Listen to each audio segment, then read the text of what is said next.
নমস্কার বন্ধুরা, আমার চ্যানেল গল্পে নীলাঞ্জনাতে সকলকে স্বাগত জানাই। আজকে শোনাবো গোপাল ভাঁড়ের গল্প। গল্পপাঠ শুরু করার আগে ছোট্ট কয়েকটি কথা। যারা আমার চ্যানেলটিকে সাবস্ক্রাইব করেছেন তাদের প্রতি অশেষ কৃতজ্ঞতা। যারা এখনও চ্যানেলটি সাবস্ক্রাইব করেননি তাদেরকে অনুরোধ করি চ্যানেলটিকে সাবস্ক্রাইব করে পাশে থাকতে। শুরু করছি আজকের গল্পপাঠ। আমি ছোট ছোট কয়েকটি গোপাল ভাঁড়ের গল্প পাঠ করে শোনাচ্ছি। প্রথম গল্প, গোপালের পিতৃবিয়োগ। গোপালের পিতৃবিয়োগ হয়েছে, অনেকেই আসছে তাকে সান্ত্বনা দিতে। উলোর রামচন্দ্র ভট্টাচার্য মহাশয় একটু বেশি সমবেদনা প্রকাশ করার অভিপ্রায়ে বললেন, গোপাল, তোর দুঃখ দেখে আমার কান্না পাচ্ছে। সঙ্গে সঙ্গে গোপাল উত্তর দিলে, তা তো পাবেই, বাবাও বলতো আমি মরলে তোর দুঃখে শেয়াল কুকুরও কাঁদবে। ভট্টাচার্য মশাই অবিলম্বে স্থান ত্যাগ করলেন। অন্য সবাই হেসে উঠল হো হো করে। শেষ হলো প্রথম গল্পটি। দ্বিতীয় গল্প, গোপালের বেগুন ক্রয়। গোপাল একবার হাটে বেগুন কিনতে গিয়েছিল। পথেই দেখা রাজা কৃষ্ণচন্দ্রের এক বন্ধুর সাথে। মহারাজের বন্ধুটি গোপালের সঙ্গে রসিকতা করার জন্য বললেন, গোপাল, তুমি যদি বিনা পয়সায় হাট থেকে বেগুন কিনে আনতে পারো তোমাকে আমি 5 টাকা পুরস্কার দেব। গোপাল কথা শুনে মহারাজের বন্ধুকে বললে, ও এই কথা, আপনি আমার সঙ্গে চলুন, দেখবেন দিব্যি বিনা পয়সায় বেগুন কিনে নিয়ে বাড়ি ফিরব। গোপাল প্রত্যেক বেগুন বিক্রেতাকে জিজ্ঞাসা করল, ভাই, আমি যদি তোমার কাছ থেকে 5 সের বেগুন কিনি কটা বেগুন ফাউ হবে? বেগুনওয়ালারা বলল, 5টা করে বেগুন ফাউ পাবেন। গোপাল তখন প্রত্যেক বেগুন বিক্রেতার ঝুড়ি থেকে 5টা করে বেগুন তুলে নিয়ে বললে, এই হাটে কেবল ফাউ নিলাম, সামনের হাটে তোমাদের সকলের কাছ থেকে 5 সের করে বেগুন কিনে নিয়ে যাব। গোপালের কাছে প্রতিশ্রুতি মতো রাজা কৃষ্ণচন্দ্রের বন্ধুকে 5 টাকা পুরস্কার দিতে হলো। তৃতীয় গল্প, গোপালের মূর্ছা যাওয়া। কৃষ্ণনগরে হলধর সিংহ নামে এক জমিদার বাস করতেন।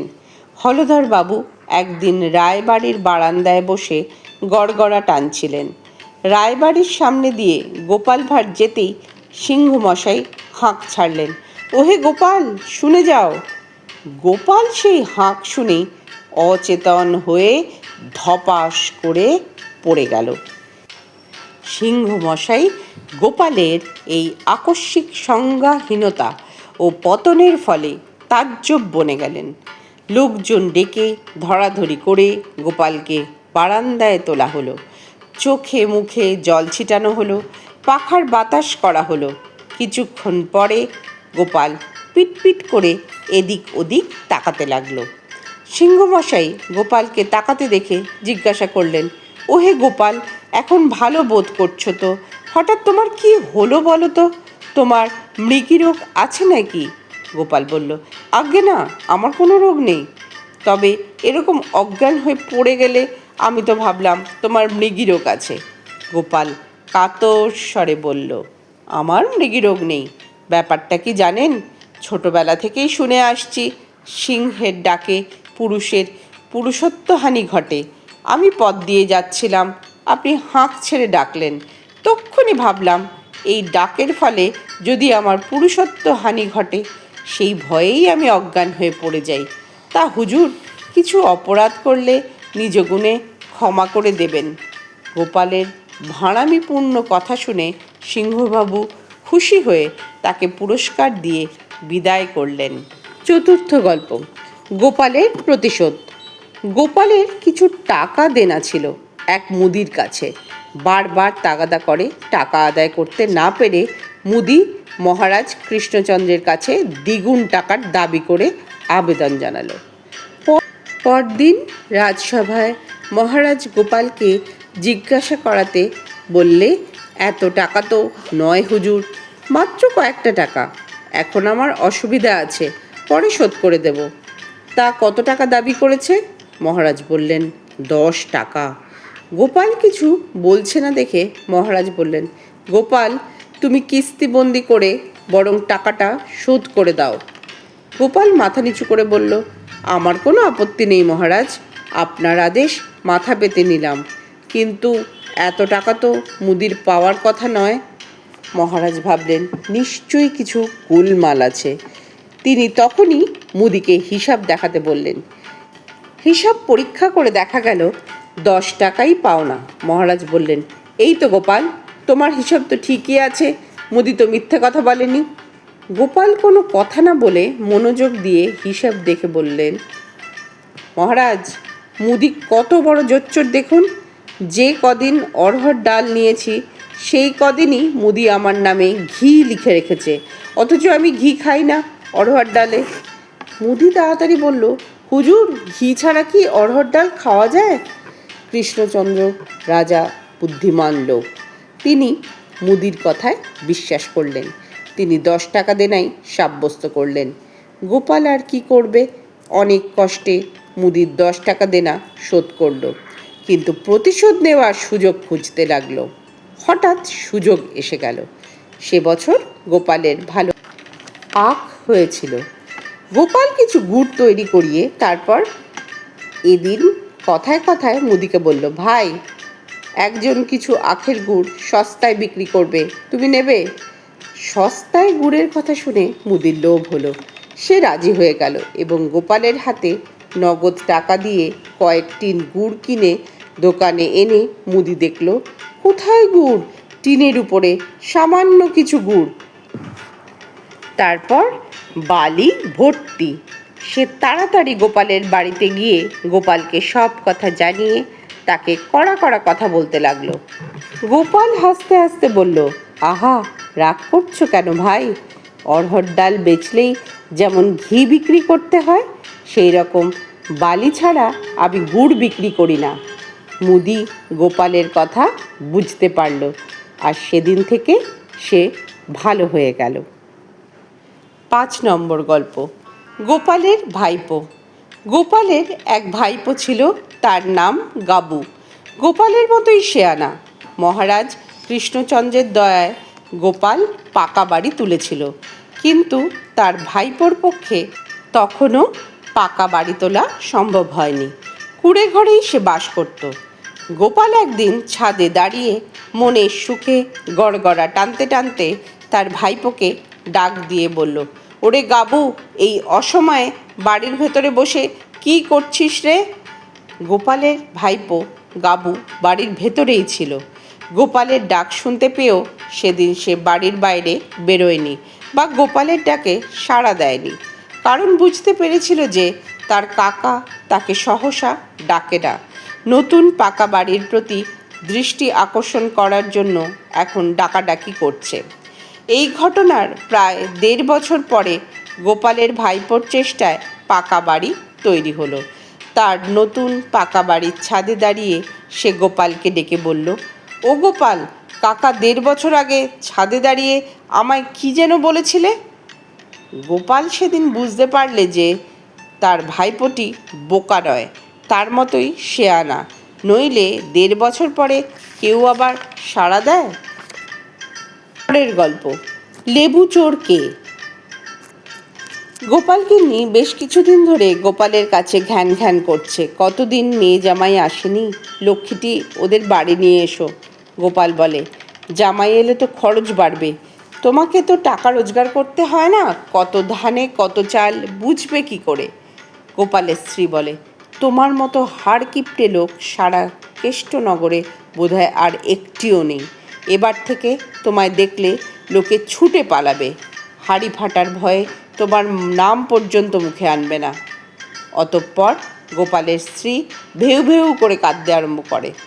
অবশেষে গোপাল বাধ্য হয়ে মেয়ে জামাইকে নিয়ে আসে।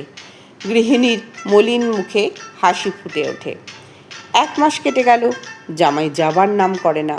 মিঠাই, মন্ডা, কোপ্তা, কাবাব, লুচি, পোলাও ছেড়ে কারই বা যেতে ইচ্ছে করে? তাছাড়া শাশুড়ির আদর আপ্যায়ন, তাদের আরও 1 মাস থেকে যাওয়ার জন্য অনুরোধ। গোপাল রেগে শেষে জামাই পোষা হাতি পোষা সামিল হয়ে দাঁড়ায়। গোপালের আহার আর ঘুম কেড়ে নিয়েছে জামাই বাবাজি। তাকে দেখলেই মনে হয় মূর্তিমান রাহু। অবশেষে গোপাল একটা বুদ্ধি বার করল। জামাইকে একান্তে ডেকে সে বলল, বাবা, উঠোনের পাতিলেবু গাছটা থেকে রোজই লেবু চুরি হচ্ছে। আমি বুড়ো হয়েছি, দিনে চোখে ভালো দেখি নে, রাতে দৃষ্টি ঝাপসা হয়ে যায়। তুমি জোয়ান ছেলে, তাই তোমায় বলছি, সন্ধ্যাবেলায় অন্ধকারে ঘাপটি মেরে লেবু গাছের ঝোপের আড়ালে বসে থাকবে, আর লেবু চোর এলে জোরে জড়িয়ে ধরবে। বীরত্বের পরিচয় দিতে শ্বশুরকে প্রীত করার জন্য জামাই সূর্যাস্তের সঙ্গে সঙ্গেই লেবু গাছের আড়ালে আত্মগোপন করল। প্রতিদিনের মতো সেদিন সন্ধ্যায় গোপাল রাজ দরবার থেকে বাড়ি ফিরে স্ত্রীকে বলে, আজ বড় গরম, একটা লেবু এনে আমায় একটু শরবত করে দাও। গোপালের স্ত্রী অন্ধকারে যেই না গেছে লেবু ছিঁড়তে, অমনি চোর মনে করে জামাই তাকে জড়িয়ে ধরে। গোপালের স্ত্রী নিজেকে ছাড়াবার আপ্রাণ চেষ্টা করেও ব্যর্থ হয়ে চেঁচিয়ে ওঠে। গোপাল এই চরম মুহূর্তের প্রত্যাশায় প্রতীক্ষা করছিল। লম্ফ দিয়ে লেবুতলায় গিয়ে অভূতপূর্ব এই আলিঙ্গন দৃশ্য দেখে গোপাল বলল, এখন বুঝলাম জামাই আনার জন্য কেন এত কান্নাকাটি করতে। সে রাতে জামাই মেয়ে চলে গেল, আর কোনো দিন আসেনি। গোপালের স্ত্রীও আর কোনো দিন মেয়ে জামাইকে আনতে আর গোপালকে অনুরোধ করেনি। শেষ গল্প, গোপালের শিঙে ফোঁকা। গোপাল নিজে কৃপণ হলে কি হবে, তার স্ত্রীটি ছিল ভারী খরুচে। গোপাল প্রায়ই এ নিয়ে স্ত্রীর সঙ্গে খিটিমিটি করত। মাঝে মাঝে বলতো, আমি মারা গেলে তোমাদের যে হাড়ির হাল হবে এভাবে চললে। এখন যা আনছি 2 হাতে রোজগার করে, আর তুমি দিব্যি 4 হাতে তা ওড়াচ্ছ। ওরা আমি মরলে টের পাবে। গোপালের স্ত্রীও কম মুখরা নয়। সে বললে, বটে, আমাদের হাড়ির কি হাল হবে তোমার অবর্তমানে? বেশ তো, একবার মরেই দেখো না, আমাদের মা বেটার সংসার চলে কি না তোমার বিহনে। গোপাল বলল, বেশ তো, হাতে পাজি মঙ্গলবার, দেরি কিসের? আমি দিন কত গা ঢাকা দিচ্ছি, কেমন তুমি ও তোমার ছেলে সংসার চালাও দেখি। গোপালের স্ত্রী জবাব দিলে, বেশ, পরখ হয়ে যা। পরদিন গোপালের স্ত্রী রুক্ষ মাথায় ছেঁড়া কাপড় পরে অত্যন্ত দিনহীন হয়ে মহারাজ কৃষ্ণচন্দ্রের রাজসভায় গিয়ে হাজির হয়ে এক পাশে ম্লান মুখে দাঁড়ালো। মহারাজের সেই দিকে দৃষ্টি পড়ায় তিনি তার এক পার্শ্বচরকে ডেকে বললেন, দেখো তো ওই স্ত্রীলোকটি কি চায়। চেহারা দেখে তো ভদ্রঘরের মেয়ে বলেই মনে হচ্ছে, বোধহয় দুরবস্থায় পড়ে আমার সাহায্য চাইতে এসেছে। মহারাজের আদেশে তখনই একজন লোক গোপালের স্ত্রীর কাছে গিয়ে তার পরিচয় জানতে চাইলে সে ঝরঝর করে কেঁদে বললে, আমি মহারাজের ভাঁড়ের বউ, আমার স্বামী গত রাত্রিরে শিঙা ফুঁকেছেন। এই কথা মহারাজ শোনাতেই তিনি আক্ষেপ করে বলে উঠলেন, আহারে, বড় ভালো লোক ছিল গোপাল, আর হঠাৎ এই হলো। এই রকম নানান দুঃখ প্রকাশ করতে তিনি খাজাঞ্চিকে ডেকে গোপালের স্ত্রীর হাতে 500 টাকা দিতে বললেন। তারপর গোপালের স্ত্রীর দিকে ফিরে দুঃখিত স্বরে বললেন, এখন এই নিয়ে যাও, তারপর আবার দেখা যাবে। গোপালের স্ত্রী আঁচলে চোখ মুছতে মুছতে টাকাগুলি চাদরের খুঁটে বেঁধে মহারাজকে বিস্তর সাধুবাদ দিয়ে বাড়ি ফিরে এলো। বাড়ি ফিরে স্বামীকে সব কথা খুলে বলল ভাঁড়গিন্নি। শুনে গোপাল একগাল হেসে জবাব দিলে, হ্যাঁ, আমি এবার নিশ্চিন্তে মরতে পারবো, আমার সব দিক বজায় থাকবে। একদিন মহারাজ কৃষ্ণচন্দ্র সান্ধ্যভ্রমণে বেরিয়ে শুনতে পেলেন যে গোপাল মরেনি, সে বহাল তবিয়তেই বাড়িতে শুয়ে রয়েছে। শুনে ভীষণ রেগে গেলেন মহারাজ।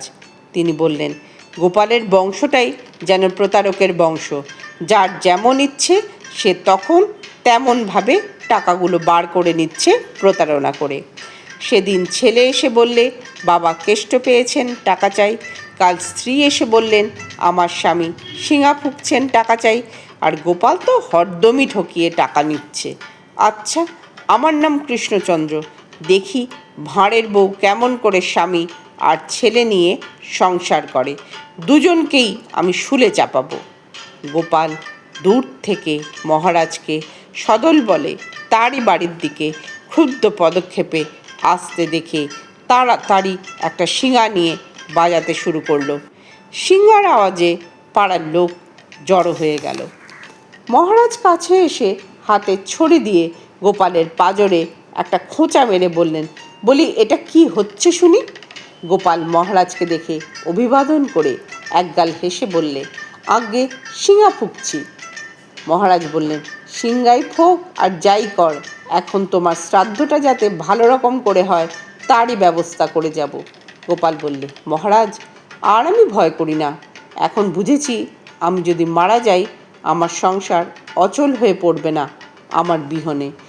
গিন্নি আর ছেলে ফন্দি ফিকির করে ঠিক চালিয়ে যাবে। মহারাজ কড়া কড়া কথা বলতে গিয়েও বলতে পারলেন না, হেসে বললেন, পুষ্টিশুদ্ধ ব্যবসা বেশ ভালোই চালিয়েছ গোপাল, যথেষ্ট শিক্ষা পেলুম, চলো রাজসভায় যাই। এই বলে মহারাজ কৃষ্ণচন্দ্র গোপালকে সঙ্গে নিয়ে রাজসভার দিকে অগ্রসর হলেন। গল্পপাঠ আজকের মতো এখানেই শেষ হলো। গল্পপাঠ যদি ভালো লেগে থাকে একটি লাইক দেবেন, আপনারা আপনাদের মতামত জানাবেন। এতক্ষণ সঙ্গে থাকার জন্য সকলকে অসংখ্য ধন্যবাদ।